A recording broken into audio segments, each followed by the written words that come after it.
Good morning, students. Today we are going to find out the moment of inertia of a ring.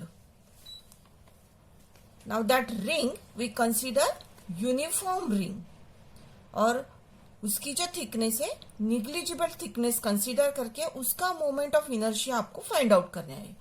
Now see this is a ring और ये ring it is uniform. हर जगह पे वो उसकी जो thickness है उसकी जो रेडियस है वो सेम है. बट वी कंसिडर हियर ये जो भी थिकनेस है उसकी थिकनेस आपको निग्लिजिबल कंसिडर करके moment of inertia of a uniform ring thickness negligible consider करके आपको उसका moment of inertia find out करना है. लास्ट वीडियो में आपने कंटिन्यूअस मास अगर बॉडी है तो उसका moment of inertia find out किए थे. Moment of inertia I about an axis passing through AB. We got the formula integration r square dm. Now we have to find out the moment of inertia of a ring. Ring कौन सी? Uniform ring, negligible thickness. How will you find out the moment of inertia of a ring? Suppose this is your ring and that axis of rotation it is passing to the center of the ring.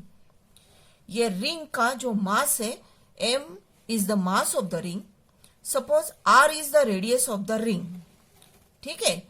आप अगर एक छोटा सा small mass consider कर रहे dm is the mass we consider on the ring. That dm mass is at a distance r from the axis of rotation. Okay, तो उसका ये dm मास का मोमेंट ऑफ इनर्शिया क्या हो जाएगा? di it is equal to dm r square because we know that moment of inertia I is equal to mr square. That is the mass of an object into radius का square, उसका axis of rotation से उसका जो distance रहता है उसका square. तो यहाँ पे dm मास है और r is the distance from the axis of rotation. So di small moment of inertia it is equal to dm small mass और उसका डिस्टेंस कितना हो जाएगा? r डिस्टेंस हो जाएगा जितना रिंग का रेडियस है उतना. अभी ऐसे बहुत सारे dm वाले मास जो है उनका पूरा मिला के मोमेंट ऑफ इनर्शिया रिंग का बन जाएगा. सो इंटीग्रेट करेंगे. Integration of D it is equal to integration of dm r square. तो integration of D is nothing but i. We know that because integration of dx क्या होता है? x होता है. वैसे इंटीग्रेशन ऑफ डी क्या हो जाएगा? i हो जाएगा. इट इज इक्वल टू हर जगह पे उसकी रेडियस कांस्टेंट रहेगी. सो कांस्टेंट है तो उसको बाहर निकाल के रखेंगे. r square is a constant. Integration of dm. अब इंटीग्रेशन ऑफ डी i होता है तो इंटीग्रेशन ऑफ dm m हो जाएगा. So integration of dm is nothing but m. I is equal to mr square. So moment of inertia of a ring is nothing but mr square. अब ये moment of inertia about an axis passing through the center of the ring. So it is denoted by IC, or we can write moment of inertia of a ring about an axis AB. It is equal to mr square. So ring का जो moment of inertia रहेगा about an axis passing through the centre it is equal to mr square. Okay, ये हो गया आपका ring का moment of inertia. अगर आपको डिस्क का moment of inertia find out करना है तो ये अगर डिस्क कंसिडर करें, disc it is made up of number of rings. ये जो भी डिस्क रहती है disc it is made up of number of rings like this. ये नंबर ऑफ रिंग्स अगर एक के ऊपर एक है तो डिस्क बन जाती. अब इसका मोमेंट ऑफ इनर्शिया कैसे रहेगा? इसका moment of inertia only remember the formula for the moment of inertia of a disc. It is also a uniform disc. इसका भी निग्लिजिबल थिकनेस कंसिडर करना है. उसका फॉर्मूला रहेगा IC it is equal to mr square by 2. This is for the disc. For the ring IC it is equal to mr square. For the disk IC it is equal to, IC means moment of inertia of a disk passing through the center, it is equal to mr square by 2. ऐसे अपने को different different shape के जो भी bodies रहेंगी उसका moment of inertia find out करना है। जैसे कि अगर आपको रिंग का moment of inertia, we find out moment of inertia of a ring का अगर फाइंड आउट करना है तो IC it is equal to mr² हो गया। अगर डिस्क का moment of inertia find out करना है, ये डिस्क हो गई, उसका moment of inertia IC it is equal to mr²/2 हो जाएगा। अब अगर सिलेंडर दिया है और उसका moment of inertia if that axis is passing to the centre, वो फाइंड आउट करना है। अगर कोन दिया है उसका moment of inertia find out करना है तो वो फाइंड आउट कर सकते।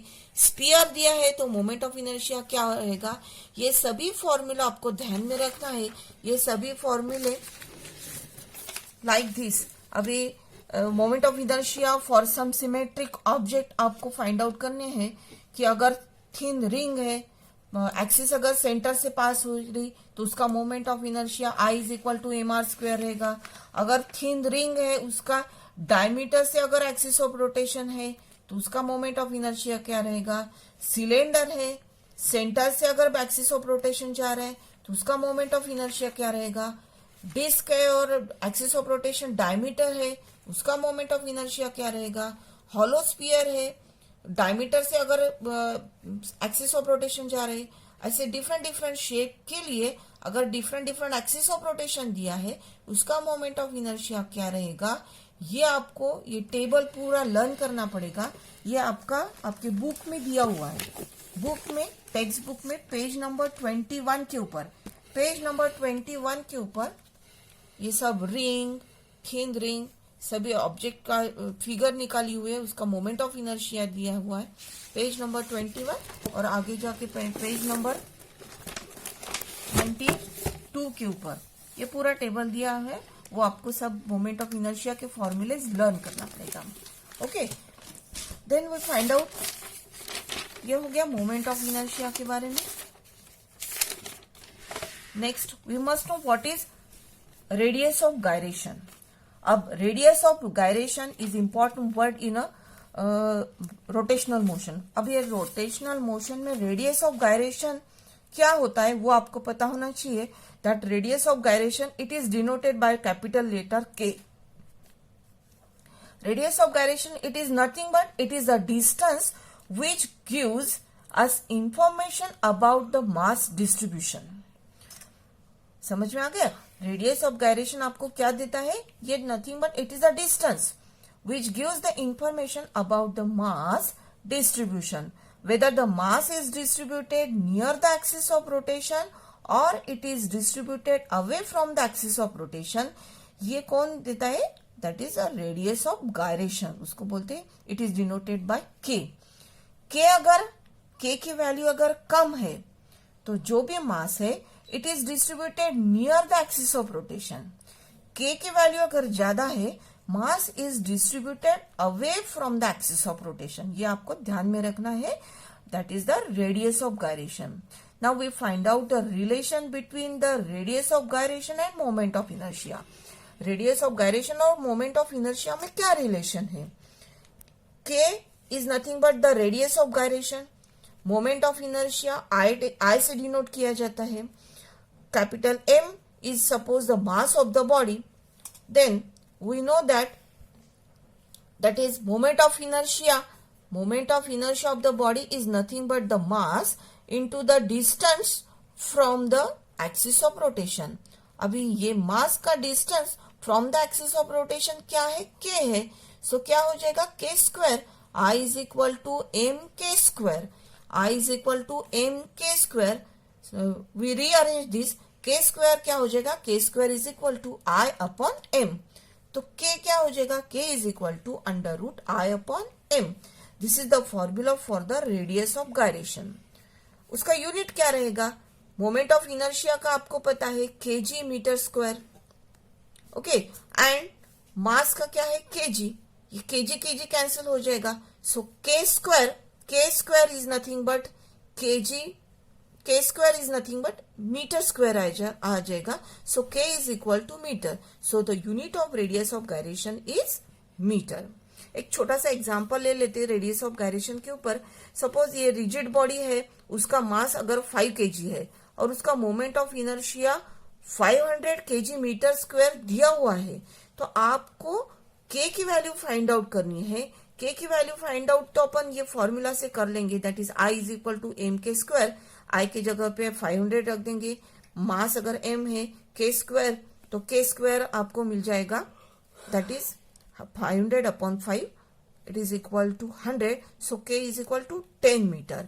मीन्स इसका मीनिंग क्या हुआ, अगर ये mass of this rigid body, if it is at a distance of 10 metre from the axis of rotation, क्योंकि आपको 10 मीटर रेडियस ऑफ गायरेशन मिला है, वो मास अगर कॉन्सेंट्रेट हो रहा है 5 kg मास यहाँ पर, means at a distance 10 metre, then ये बॉडी का जो मोमेंट ऑफ इनर्शिया आएगा that is equal to 500 kg metre square.